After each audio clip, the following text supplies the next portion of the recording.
Town of Prescott Valley Work Study Session, April 1st, 2021. Call to order. Clerk, please call the roll.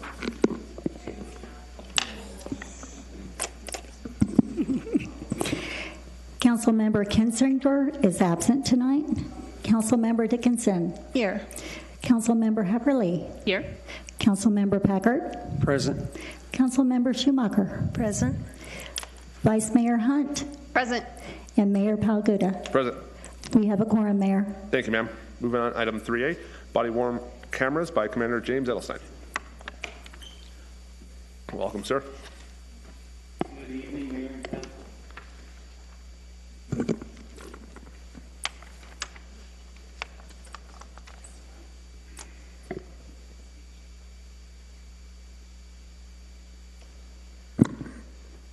Evening, Mayor and Council staff. My purpose tonight is to present the pros and cons of implementing a body-worn camera system here at the Prescott Valley Police Department.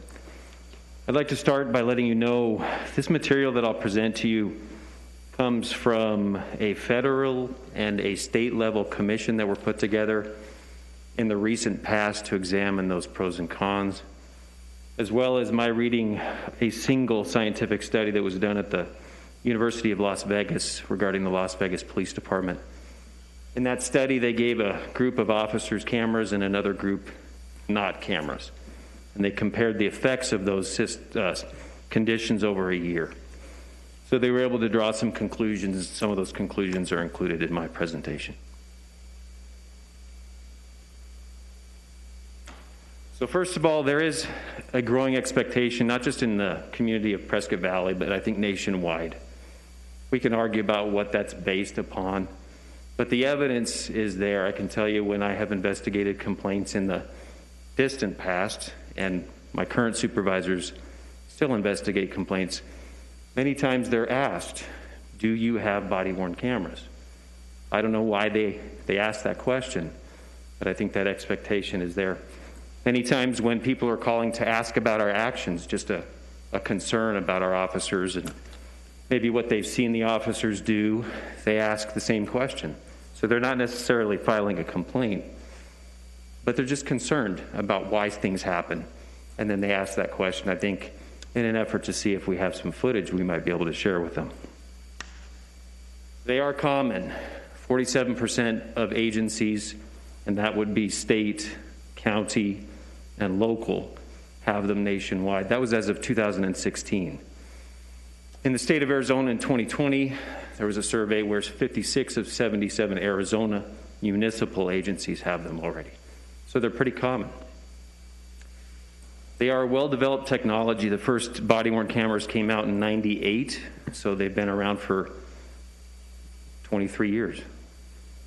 So they're pretty well developed at this point.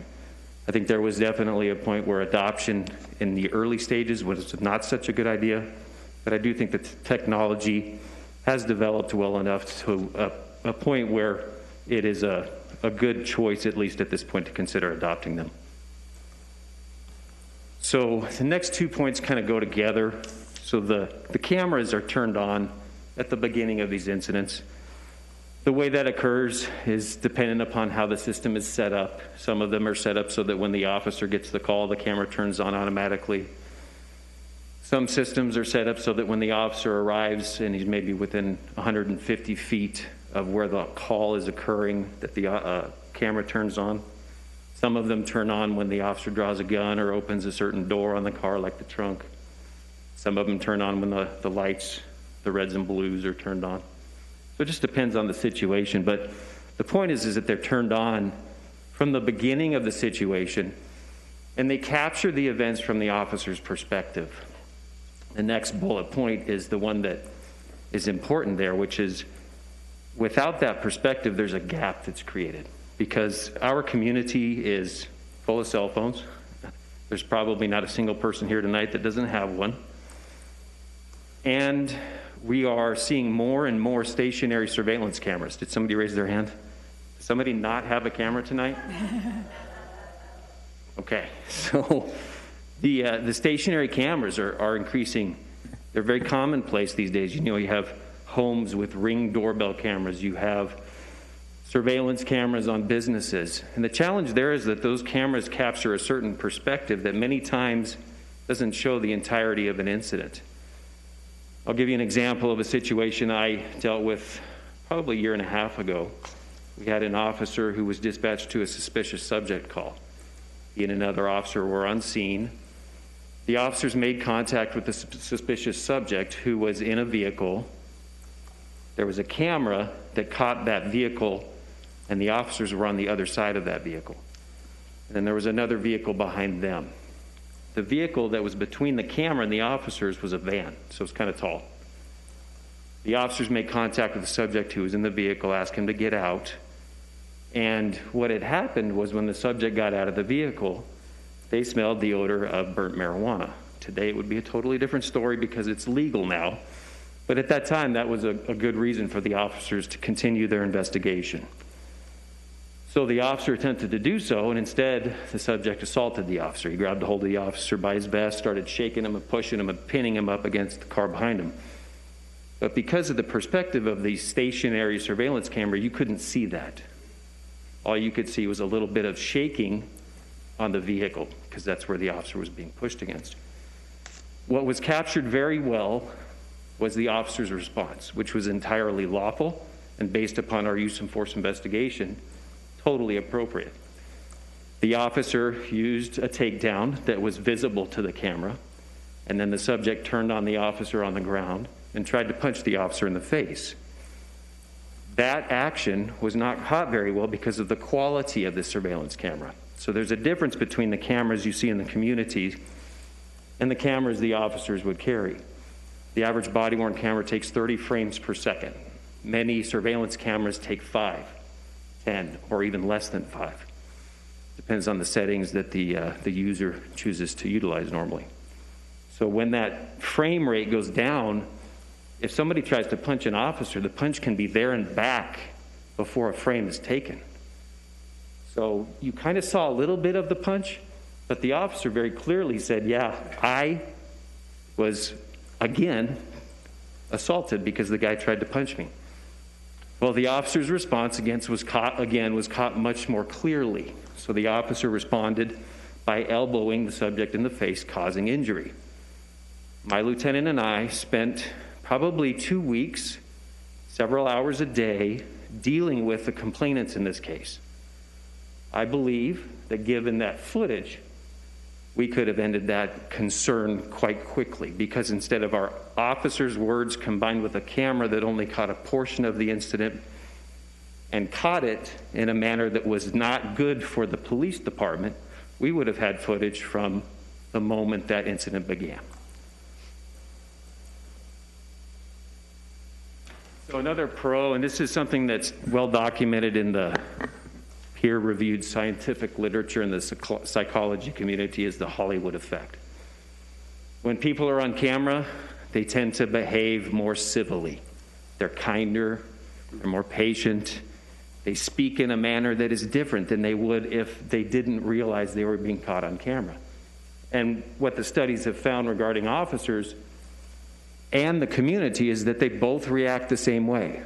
So maybe officers are a little kinder. Maybe the community, especially when they know they're being videotaped, reacts in a different way. So maybe there's some people out there who would have chosen to act in a manner that would be more aggressive and might have caused an officer to react in a different way. So I'll jump complaint resolution and reduction because I think I kind of killed that already.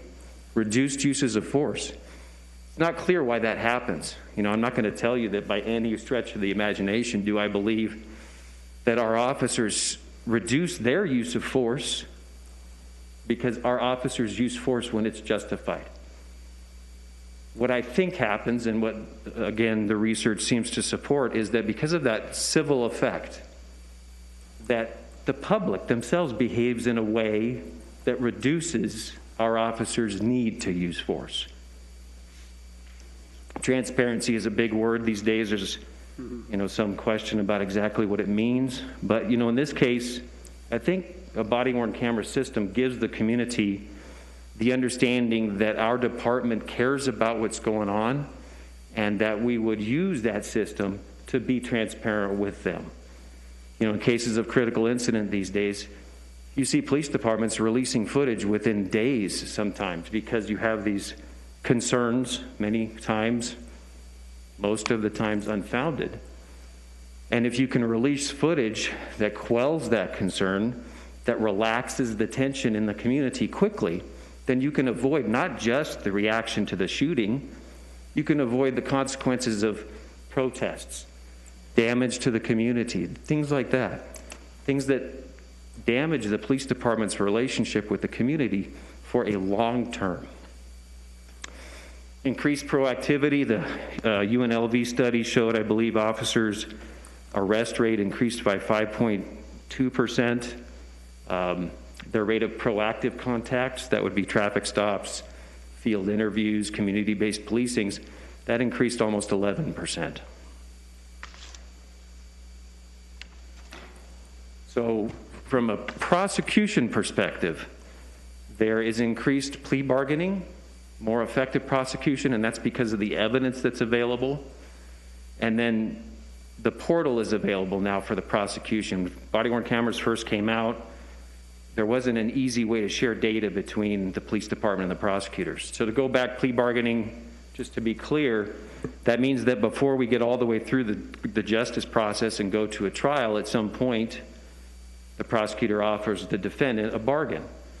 Well, what they've shown is that because defendants and defense attorneys are aware that there's body-worn camera footage that depicts the client in a much different light than they would otherwise be seen if they come to their day of court in a suit and a tie and a nice haircut versus what they looked like on the night of the occurrence, maybe there's a little bit more motivation to resolve things in an efficient manner. Now, the system also allows us to audit officers. So today we track officer performance. Our sergeants supervise them directly. We look at what they're doing on a daily basis. We track calls for service, how they respond, those kinds of things. The body-worn cameras would then give us the opportunity to do, for example, a monthly audit and look at just a sample of their contacts that month, take a look at the nature of the contacts, and say, hey, good job, keep up the great work.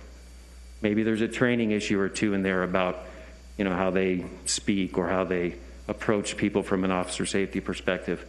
Or, unfortunately, maybe we find somebody that's not behaving properly. The point is that we can both commend, train, and correct behavior through that system. The data storage goes to the cloud, so we are no longer required to build a system of multiple servers and IT infrastructure to support these systems. That storage, the cloud storage, and all those mechanisms are the responsibility of the contracted vendor that we would choose to use. So the activation, I kind of covered this earlier, and I apologize, I got combined 2 bullet points here, but automated activation, coding, retention, and redaction. So, you know, in the past, when an officer's body-worn camera captured footage, they had to come back to the station, download the footage, look at the footage, code each piece based upon its crime type. Maybe it was just a traffic stop. What's the retention? How long do we have to keep it? And then that process took, you know, an hour easily at the end of every shift. Well, now the software ties directly into your computer-aided dispatch system, into your mobile computer system, and each piece of footage, as it goes through, starts to automatically upload to the cloud, either through a modem sitting in the officer's car, which we already have, or directly through wireless. And it's automatically coded for both crime retention, because you got to retain certain things for certain periods based on the type of crime, or state records retention laws, which can sometimes be different. So that process is automated now. The officer puts the camera on at the beginning of their shift. All throughout the shift, that process occurs automatically. They take it off at the end of the shift. They don't have to do that part of it anymore. This last piece here is, you know, you could argue that maybe it's a pro and a con. A lot of law enforcement officials believe that this is going to be a federal mandate at some point, that the feds are going to say all law enforcement has to wear body-worn cameras. So in that, there's the expectation that's going to be funded. And so some people might say, well, that's a good thing because the feds are going to give us a product to use. They'll probably contract with one provider, which means there'll be a great cost savings to everybody. But what does that do when the feds tell you how to do something? You're going to adopt their policies. You're going to do the cameras they tell you to use. And the money, it's not free. It's not like because the feds pay for it, it doesn't still come out of our pockets. It's still going to come out of somebody's pockets. So again, it's both a pro and a con. I think that being an adopter before a federal mandate's probably something we should consider. But additionally, I would say that there was certainly a period where it wasn't wise to adopt because maybe it was a little too early. So cost. Cost can be discussed, I think, in a couple of different perspectives here. One is the program itself. So that's, you buy the cameras. That's not the expensive part. The expensive part is the software, the storage, as far as the program, getting a hold of the software and the hardware. In fact, the UNLV studies showed that you save enough complaints and enough staff time in those complaints that you can actually pay for that part of the system. They actually showed in that study that for every 100 body-worn cameras on the street, each year that was a reduction of 25 complaints. And complaints can be very time-consuming. The real cost comes in staff time, and that's because we have a very robust public records law, I think would be a good word for it. And somebody can walk in off the street and fill out a public records request and ask for footage. And then what do we have to do then? Well, we have to have people to go into the system, pull up the footage, use the redaction software that's provided, which, by the way, is much better than it used to be. You can pick certain things and they will automatically blur throughout the video. You can pick periods of the video to black out because maybe that's privacy protected and the person requesting doesn't have a lawful right to see that. So the software is certainly developed, but nonetheless, it's going to take time. So I talked to a couple of cities, a city and a county recently about how much time it takes them. One of them adopted this software, this program, I think 5 years ago. And they said for the first, 6 months or so, they had some groups that were coming in, asking for footage, trying to catch the cops doing bad. They didn't, so they stopped. So the only time they really get records requests now from the public is when somebody has a peculiar interest, like a particular interest in a case. The other end of things is as we, as a department, adopt this, it affects other places within the town. So I'll speak about my knowledge of how this would affect Ivan, unless you'd like to do that, Ivan. Go ahead. I'll probably end up talking about it eventually here anyway. So. Okay. So let me back up for just a minute, though, because I asked that same question about public records request of the county, and the county themselves said same thing. We had a lot of requests for a little while, and then it kind of dried up. But they experienced much less than the city. So the staff time over at the prosecutor's offices, they have to work with defense attorneys who have clients. They have laws that require them to disclose materials at certain times in the process. And so, depending upon the model that they would choose, they may have to take every case that we have body-worn camera footage on, redact that footage, and release it to the defense attorney. And I don't want to downplay the importance of that. That's time for a person, and that's money. So there's a cost for that. One prosecutor's office that I talked to recently, a municipal prosecutor's office, says, they have very few cases where they actually release that footage because most things resolve before they ever do disclosure. Disclosure being the release of that evidence. Another prosecutor's office made the proactive decision to do it differently and just put it all out. So as soon as they get a case, they chose, well, we're going to go ahead and just put it together and release it at that point. So there's different models out there. Obviously, our prosecutor's office would have a decisions to make at that point. The police department would be doing similar work, redacting things to protect the improper release of protected information based on privacy laws that are both state and federal through a records tech, and we would have that tech working with the system in the same manner to make sure that we're redacting the right things and not releasing the wrong things. Another con, so this goes back to the perspective. A camera cannot capture everything that a human being can, right? Our eyes and our brain work much faster than any camera still can. We process information. Our hearing, the same thing. A camera does not hear the same way that a camera does. So there are times when the officer's perspective is not fully represented, and that is something to be aware of. Over-reliance, this is something that we could experience if we don't proactively address it, but, as soon as tape recorders became commonplace in policing, I started to see a tendency for officers at times to say, here's my interview, and there was a 3-line summary, refer to recording for the rest. And it's like, no, time out. Who's got to listen to that recording now? The prosecutor's office, the defense office. Why don't you just write the report like we used to? So, we've got to watch out on that over-reliance, that we don't adapt our practices just because it's easier now, to make sure that we're still doing our job right. And then last, the expectation that video could cause some cases to be questioned. So this is just a kind of a concern. There's no evidence that this is going to happen, but once you introduce a new kind of evidence into a situation, it's not uncommon for people to expect it. So DNA is a good example. And everybody watches the CSI show, and then they get to court and they find out that DNA evidence is not that common. They sit on a jury. And so in this situation, might it become challenging in the courtroom if we don't have body-worn camera footage? What if the officer's camera malfunctioned? What if the officer's camera broke? There's many reasons that could happen, but what does that cause? What things are called into question at that point? So I think that's my last slide. I'll be happy to take any questions. And council, this is just as a reminder, this is just for informational purposes only. We're not voting on it. It won't be in the budget. It's just for in the future, if something should come up, this is something that we will be, we can all say, hey, we were aware of this. This is something that's an option. So just keep that in mind.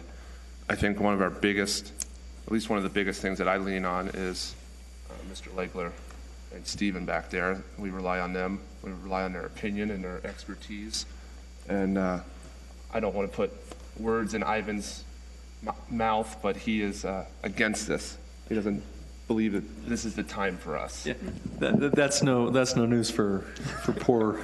I just want to make sure we're all on the same James. page. He's known that for a long time, and this discussion has gone on for a long time, many years, and it's been a good discussion back and forth. And James has done a good job of going over the pros and cons, and I think he's touched on all of them. I know there's still some healthy debate out there, even though, two major entities here locally have now adopted cameras, the county and Prescott, and so that certainly puts additional pressure on us. Why haven't we, or when are we going to? It all kind of depends on what you read and where you go for information and who you talk to, and there's still quite a bit of healthy discussion out there about whether cameras really are going to meet the expectations that we have both as officers and as citizens. And that thing that James touched on about the perspective, you've got that camera that's looking this direction, maybe from an officer's chest or their head. And that's not quite the same as an officer with a neck and, with eyes that move. And the challenge is that you've got an angle that's wider sometimes than we actually see. And you can choose which cameras have either a wider or a shorter angle, and that's one of the choices you'll be making. And so there are times when a camera sees more than an officer would see. Night vision, maybe an officer would see more than the camera does, or vice versa. It depends on the way the camera works. And of course, the officer's perspective might be looking this way when the camera's looking that way, or the officer may be focusing on something. Their attention may be drawn somewhere, whereas a defense attorney gets a chance to play that film over and over and over again and look at it. So those are the kinds of things that are still out there that are being argued about, discussed, related to which policies are better, the policies that give officers more discretion or less. The folks that don't want to give them much discretion, and in terms of when they turn the video on, and that has an impact, of course, on storage and all of the issues that are involved there. And even though there's the Hollywood effect, there's also an effect on victims and witnesses who often don't want to talk, and then a decision has to be made. Are we going to turn the camera off because they've asked, or are we not? Those are the kinds of things that are out there. One of the big issues is when officers should be allowed, or if they should be allowed, to review their own video. And there are folks out there that believe that taints their view, especially if their conduct is at issue. And so they want to argue that an officer has to write their report before they should be allowed to review their own video. And that doesn't work real well when an officer has to do the tagging. And so they should be looking at it to start with. But there are a lot of folks out there, not generally pro-police, who would argue that there should be significant limitations on their ability to review their own video. And that goes to victims and witnesses too, especially witnesses, for fear that taints their witness. And then finally, there's this whole big issue out there about privacy versus transparency, that discussion about transparency. And there was some talk about the legislature increasing our requirements for redaction because of an expanded concept of privacy. Anyone else that might be brought into a video and what rights they should have and those kinds of things. So anyway, those are all the issues that are still out there. And there's this healthy debate about whether cameras from the get-go are still a good idea. Obviously, half of all the agencies have done it. And there could be an argument that we're late to the party, but you know me, I have never been a real fan of it based on what I read. Back to the issue more specifically about our office, we did talk to the county, and the county indicated that they're going to have to hire between 5 and 6 people to handle just the cameras they're dealing with now. And so that was from Bob's discussion with them. The whole concept of prosecution changes. Now, there's a lot, as James discussed, there's a lot of discussion about when do you review the video. Do you do it early? Do you do it late? If you do it early, you're spending a tremendous amount of time at a point where you're starting to look at all of your cases and deciding how you're going to handle them. And when do you disclose? When don't you disclose? And the big challenge we've got is that as systems become more automated in terms of tagging and redaction, officers were always going to be the first line, but the next question was, when was somebody going to look over their shoulder and decide whether that was a good tag or not? Was it complete? Was it not? Are there issues we need to look at in terms of the prosecution side versus how an officer might have seen it? And then, of course, the defense will just be salivating. When do we get to see the video? When do we get to review this? And even though things get more automated in terms of when we at the prosecutor's office can see it, because we don't get the discs like they used to send you a disc, with each case, and we had to put it in a machine and do that. But we're going to need all of that machinery now and that know-how to be able to go do that, all of the people that are working with the prosecution. And it's going to fundamentally impact how we handle every one of our cases. Every single one of our cases is going to be a different world as soon as we're dealing with cameras, at least every officer having one. Now, if only a few have them, then we'll have a chance maybe to learn. But if we go right to, at some point, all of the officers having cameras, that's going to fundamentally have an impact. And I just don't know. I don't know. This is something I just don't know. But redaction, it's hard for me to imagine AI being able to do the redacting and the tagging that we need to decide to do when it comes to a prosecutor reviewing the case. Now facial recognition and technology, and there's all this discussion out there about whether that's good or bad. I just imagine it's going to be hours of time, whether it's done by low-level staff or the prosecutor directly. And we'll have to learn how we're going to do that and how that's going to need to be done. Retention schedules, that's a big issue with the clerk's office right now. And again, the pressure is to not keep huge amounts of data on everyday people that are being recorded. So you want to get that out. In 60 days it's gone. But suddenly you might look back and we've lost something we should have kept. And so we've got to decide early on what we keep and what we don't keep and what the retention schedules are going to be. And the push is to keep longer than shorter, unless it's something people have all agreed isn't related to the prosecution. But how do we know? And so that's our big challenge back and forth about retention schedules.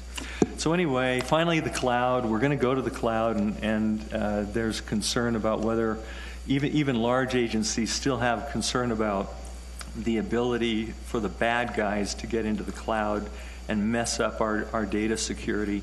And so there is some thought that we may need to go back to the concept of having our own servers and not rely on the cloud. And so that's still a healthy debate out there, whether it's cheaper, certainly for someone like us, to go to the cloud. But there's going to be all that issue out there about data security. So anyway, those are the things that are running through my head, have for the last while. And so whenever someone talks to us about it, it's kind of like, I don't know if I could put the bodies in my little office there that I need to have. I assure you cannot. So I've seen your office. Anyway, that's just from our perspective. I think it's safe to say that, yes, I agree it opens Pandora's box. And I'm not saying the door needs to be totally closed in reference to this topic, but at the moment, it's not a road I think we need to be going down. I think we need to focus more operationally on the items that we discussed during our budget retreat when we were all there, and those things in the direction that we gave staff at that point. This is probably item number 10 on that list, so let's work on 1 through 9 before we start diving into this. And all those things that Ivan brought up are easily debatable at a later time or given a better explanation that we can circle back on and figure out. I'll open it up to the rest of council. Councilwoman? 2 questions. As far as the troops go, what is the general consensus there? Is there a feeling of urgency? Is there a feeling of complacency? How do they feel? And the other thing is, has there been any situation where you wish that you had the cameras? So to answer your first question, we did a survey monkey of officers. I looked at the results, and 77.5% officers were in support of a body-worn camera program. I can't speak to their feelings of urgency about it, but I think that percentage is quite high. And then the second question, every complaint I ever investigated, and that's quite a few, and I think you would get the same response from supervisors. That's how often I wish I would have had body-worn cameras. In addition to that, every time I had a field training situation with an officer in training who was having a hard time grasping a concept or seeing in his or her own mind what they were maybe doing that they could do better. So there's a lot of aspects to these systems that would come into play in situations that, frankly, I didn't discuss tonight. So I think it's a difficult question to answer, not having the experience of having the cameras. But, at the very minimum, every complaint we ever had and quite a few of the settlements that we have made in lawsuits against the town based upon our officers' actions. I believe that the camera footage in those cases would have protected us from liability. Vice Mayor? I know Ivan referred to 5 or 6 extra people at the county, do we have any idea, or do we have an idea of a cost, like as of today? A cost of the program itself? Huh? I can't speak to what it would take in the prosecutor's office, but we would need at least a part-time person in records to handle the footage, and then in evidence as well. So you're talking, Chief, I don't remember the exact cost of those positions, but I want to guesstimate it's probably $50,000 or so for those 2 part-timers. And then the cost of the actual system that we would pay to a vendor depends upon which vendor we pick. The cheapest I found was $350,000 over 5 years, and by cheapest I mean the cheapest system that's worth the money. And then the cream of the crop, which provides a lot of functionality that automates things that others don't and prevents some of the challenges you have with coding and things like that, is up to $650,000 for 5 years. What happens after 5 years? You renew the contract. For $850,000. That's always been our biggest anxiety, is that we don't really know, and we're always worried that we're underestimating that. Part of it, too, is that the clerk's office would have more of those public records requests, and so we'd be dealing with that. So I have another question. Vice Mayor? What kind of things get redacted? You're redacting faces, you're redacting, it's the privacy issues primarily, but you're also making sure that when you present it to the jury, you only present the part that matters, or to the judge. So you're taking, you can't touch the film. The decision starts off with, how much am I going to film? And the officer's making that decision based on policy. Once it's filmed, the officer can't change it. Right. And neither really can anybody else, except by policy, unless there's been a mistake made. But you take then that document and you redact it down to what you need for your prosecution use or your public records request use or those kinds of things. Thank you. All right. Thank you. Thank you. Item 3B, Economic Development Quarterly Update. Mr. Cutter Chamberlain, first one out of the chute, sir. Good evening, Mayor and Council. Thank you for having me. First, just, really talk about exactly where Prescott Valley is. We're at a 15% growth rate. Population should be well over 50,000. We don't have those numbers just quite yet. The entire MSA, or trade area, which encompasses the Quad City area, is up to 110,000 plus. So we are on the rise. Sales taxes up 15% from last year and 28% from 5 years ago. Fiscal year 2021 is 2% of that sales tax is generated from hotels, 7% from utilities, 8% from restaurants, 11% from construction, 12% from other, which is manufacturing, mining, wholesale trade, insurance, real estate, etc. And then the remaining is 60% comes from retail sales. Really what I've been hitting the ground running is looking out for grocery stores first and foremost. I've reached out to multiple grocery chains already. Aldi, who actually, Roger is the one who pointed them out to me, seems the most willing to come and check out our area. They have about 2,000 stores nationwide already. They've got about 4 locations in the Phoenix area, and they're planning to open quite a few more. But once they do, they want to go to the rural cities. And so I have already spoken with Morgan, who works with Velocity Retail Group out of Phoenix. They are the ones overseeing the expansion of Aldi in Arizona. And she has assured me that she will let me know when that happens, and I will keep bugging her. And when that goes down, I will be contacting you guys to come and help me show off the town and get her to sign off on Prescott Valley. I've submitted site selections to multiple businesses already looking to relocate to the area. Currently working on a couple of grants that would benefit economic development in our area.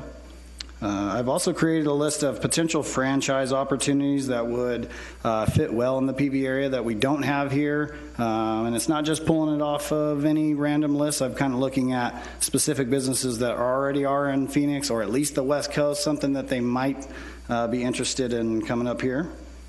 Our attraction efforts moving forward is really marketing the area as a united front. I have met with Kenneth from Yavapai Regional, who's the Director of Marketing and Communications, to find out what they're specifically doing to market for employees to come and work at the hospital, because I know that usually the hospitals always have a marketing campaign that usually showcases the town and the quality of life too. So I'm kind of collabing with him, which that's definitely something I would like to do. It's not just the economic development side of it, but it's a great place to live and why they should live here and why they should open a business here. I met with Dane Beck and his new general manager, Jeanette, talking about getting everyone on board when it comes to the hospitality industry in this area so we can keep these events happening at the event center. We don't lose them. The hotels kind of work together so that we don't scare anybody off in that aspect. Met with Shane and Satish at the event center, really to talk about what their plans for 2021 are and how they're marketing to our drive market and the Phoenix area, because I think that is absolutely huge. I know because I'm from here, I've always followed the different specific sites, but I really wanted to know how they're going and really advertising to that market, and I know they know too, but I'm definitely stressing to them that people will drive up here for a concert, for an event. It's a vacation. It's a reason to get out of the heat. So I've been working with a few brokers currently with Terry Marshall at the Fane Signature Group, looking at available properties in the downtown entertainment district. Also with Capri Barney, who works with Land Advisors Organization down in Scottsdale. And she's already been contacted with a couple investors, and one of them was actually interested in trying to help bring that grocery store here. So it might be something that he purchases the land or assists us with. Says he's got an in, so hopefully that works out to our advantage. Did a site tour with Robert Hamill at Viewpoint 89A, and I'm helping him with a couple of the retail locations he has available there. And then we had a economic development area group meeting last week, and that consists of Yavapai College, Richard and Karen from the Regional Economic Development Center, John and Ann with the City of Prescott, and Maggie with the Town of Chino Valley. And pretty much we get together, find out what everybody's doing, any ideas that we have, and then really when it goes to visiting places like Southern California or anything like that to try to bring big businesses over, we kind of do that same thing. We come as a united front that we're not fighting over we're really trying to just bring it to the area, because whatever benefits them benefits us and vice versa. And then the businesses that are on the docket that are in construction or have plans to is Popeye's Chicken in front of Home Depot, Alliance Hardware at Lakeshore and Glassford Hill, Discount Tire at Glassford Hill and 69, the A&W Root Beer Restaurant, Convenience Store, and Car Wash, with multiple retail shops, not full yet. The Best Western, Church's Chicken, space for one retail shop, hopefully a Krispy Kreme. Rosa's Pizzeria adding a location in PV at Old Garcia's, Buckle moving from the Gateway Mall to Crossroads, the Asian Buffet and the Old Native, Credit Union West and Ocean Blue Car Wash, which will be right north of Maverick and Alliance Hardware, and then a Five Guys on Park Avenue in Glassford Hills. So we're doing pretty good, and there are a few that they don't allow me to say, but it's definitely moving. I think after this 2020 and COVID stuff, I think people are really getting excited about getting back to work and starting businesses and doing what we can to bring more stuff to PV. So, you guys have any questions for me before I pass it off to Marnie? Nope. Cutter, nice job. Thank you. I think to defer to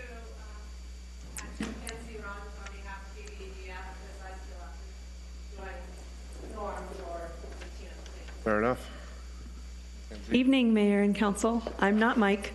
I'm Mackenzie Rogers. I'm the Northern Division Director for APS, but I'm also the chair of PVEDF. So Mike had a family emergency. He apologizes for not being able to be here, so I'm filling in. You guys have a handout in front of you, a short 2-page handout. This gives you a quick overview of the California Plan of Action. The companies listed are vetted from a much larger list of companies and will be targeted by county and industry sector. The marketing strategy and outreach will be designed and strategized to each industry sector to ensure proper information and data is given to that specific area and specialty. At the bottom of the sheet, the company list gives you an idea of the types of companies that we're outreaching to. The names are blurred for confidentiality purposes, but it gives you an overview of the types of companies we're reaching out to. This plan works hand in hand with our plan to attend various trade shows in California, alongside 3 to 4 PVEDF-led business-to-business events per year in different counties once California starts opening up. As you know, we have PVEDF staff in California with boots on the ground. Our goal is to continue to be aggressive in showcasing what Prescott Valley and the region has to offer and bringing capital investment by ways of job creation to the area. So currently working on a couple of projects, and we hope they come to fruition, and we'll report some positive news on these companies in our next update. If you have any additional questions, Mike's happy to join a next work study session, or I can pass those on and he'll follow up. Thank you. Mackenzie, great job.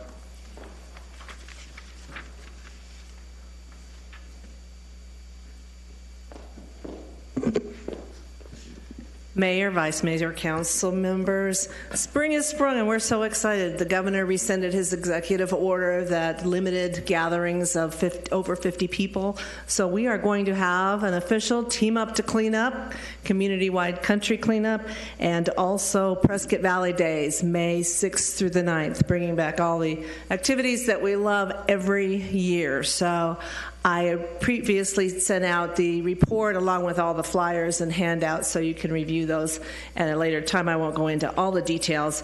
It was a work in progress and things change daily, but we're really excited to have a real fun-filled, community-wide Prescott Valley Days coming up in May 6th through the 9th. Also, because of cancellations in the carnival, they will be staying a second weekend. So we will actually have a carnival downtown in the entertainment district, not 1 but 2 weekends. So we're real excited about that. Keep the energy going in the community because we are open for business and ready to start doing things. Our visitor center remains busy. We're seeing the increase in traffic. What we're seeing is not a lot of tourism travel yet. What we're seeing is people stopping in because they are here to move here. They are looking for information. Most of them are looking for a huge rental scarcities going on right now because so many of them are buying their homes in the developments and they're not being able to build them.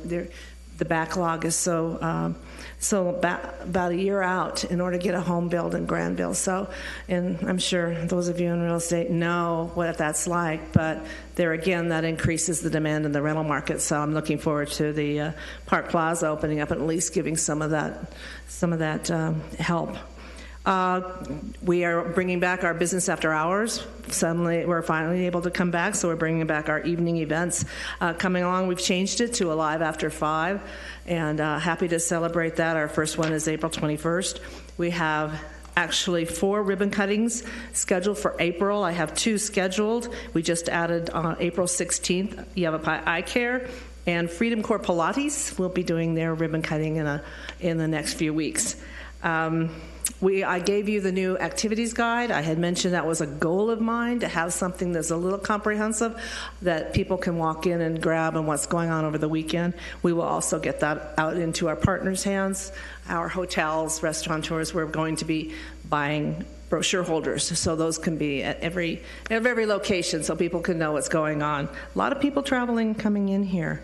And then we're following, again, legislation. Happy to announce that the PPP was extended for 2 months, so that again gives a lot of businesses that didn't have an opportunity to file for a payroll protection program will have that opportunity.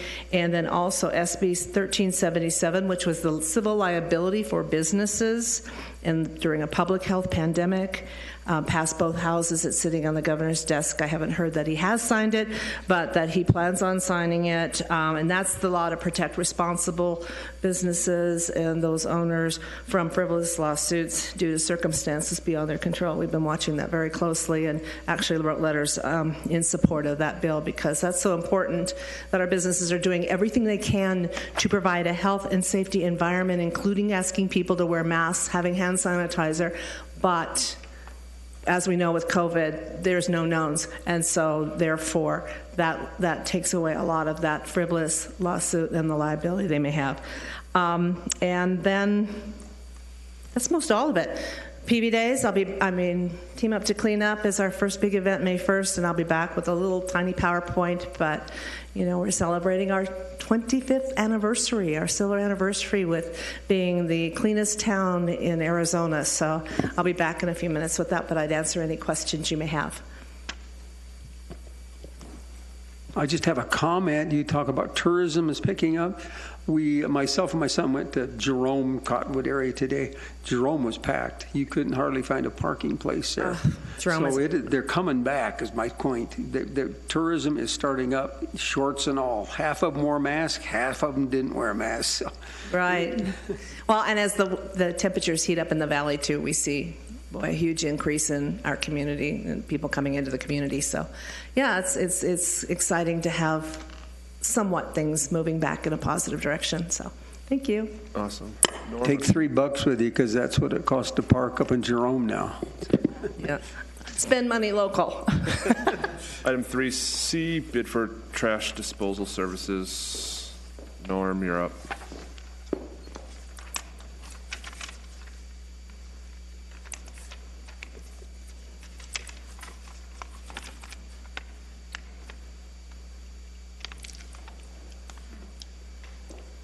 Yes, Mayor, Council. The item you have before you tonight is we're going to discuss our spring cleanup day. We do this every year. This is very familiar, very popular program with our area residents. We do it every year the first weekend in May, and this year it happens to fall on May 1st. You can see the brochure that staff has developed and has been distributed to call attention to this event. I do want to call out, too, we have a partnership with Yavapai County, so I always like to make sure that they're called out on the media outreach we do, because what's real important is all of the treasures that people get rid of. We want to make sure we're making sure they just don't move it to within the incorporated limits or outside. Everyone's welcome. So there is a cost split. We keep track of that at the gate, but we appreciate our partnership with Yavapai County. Very similar to last year we were COVID influenced last year, and this year we decided, and we didn't have a charge, we decided to continue that this year because at the time we started some of the getting this kicked off, we thought, well, let's not charge again this year. So that decision was made. I do like to point out to council, we only get about a 10%, let's call it fare box recovery of what the event really costs for the tipping fees we had in the past. So we decided to do another free event this year. So this is what we have distributed through the media. It has gone out in the April Town News, so that will call attention to all our area residents. It goes out to, I think, about 21,000 households. Actually in the e-news too, so this is on page 2 so that residents that weren't aware, they know it's the first weekend in May, and this way they know the ins and outs of what the particular program is going to be. Here's the participation letter from the Yavapai County. As I mentioned, very good partner, and the Board of Supervisors approved the cost sharing through an intergovernmental agreement, so we're looking forward to partnering with the county and getting the residents out in the unincorporated areas to come to our cleanup day. Important to show, too, what historic use have been. Recall last year we were courageous enough to have our cleanup day. We wore masks and we kept socially distanced. In my opinion, people don't know what they did, but you can see we had a very popular event last year. What that surge could have been, maybe they finally cleaned the garage or cleaned the yard. So don't know. What's important to show there, this time last year we expected to see similar about 300 or 400 tons. Last year we got 600, and the fun of the event will be what will we have this year. So we will conduct our event every year and we'll see how much we dispose of. always like to bring out some of the pictures, some of the treasures that gets picked up out of yards, out of rights of way and the like. So as you can see, we run 2 lines of traffic in. We see anywhere from about 1,000 vehicles in that short 8-hour day. So that's just an example of later part of the day, how many vehicles do come in and what a particular trash heap. I shouldn't say trash, but some of the collectibles we have that get disposed of. The item you do have before you is the disposal services. We were very pleased with the bids we got. We got 2 bids, but Patriot Disposal did a real nice job last year. I checked their unit bid items. They bid the same thing as they did last year. So a very well-run event for Patriot Disposal to come in when the event's over, and they haul away all the materials and do a great job cleaning up the site. So we're real pleased that we got the same bid results we got last year, and it's a new year, and we're looking forward to Patriot Disposal conducting their disposal of the event. With that, like every year, we team up also with the Chamber on their Team Up to Clean Up event. So that's very popular. That a lot of stuff that gets picked up, I know we cooperate with Marnie's group to give them maps. A lot of our particular parks get picked up by some of the civic service groups. So we partner with Marnie, and they run a great event down in her neck of the woods, down where their office is at. So I'm going to let her speak a little bit on Team Up to Clean Up and run through some of her slides.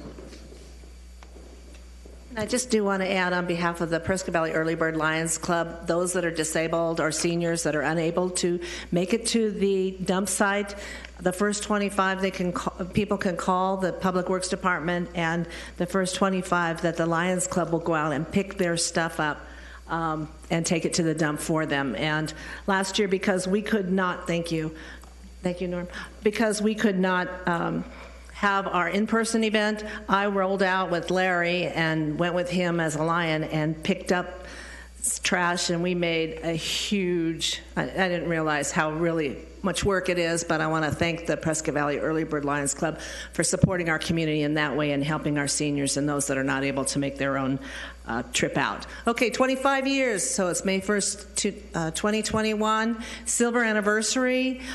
We are celebrating 25 years. The pictures above are just samples of over the years. Obviously, we do different color T-shirts, but just some of the sites over the past probably 10 years I grabbed photos from.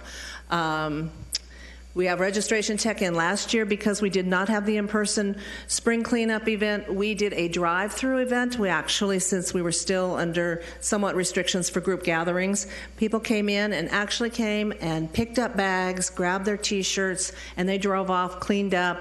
As always, we appreciate being able to leave the trash bags at the street and they're picked up later on.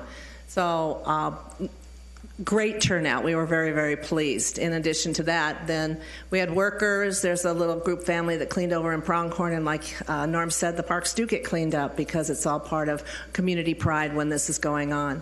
So again, we had a huge volunteers from Yavapai College last year, and Miss Yavapai County, Lexington Camp was out there with us. So you never see a trash picker with a crown on, but it was great.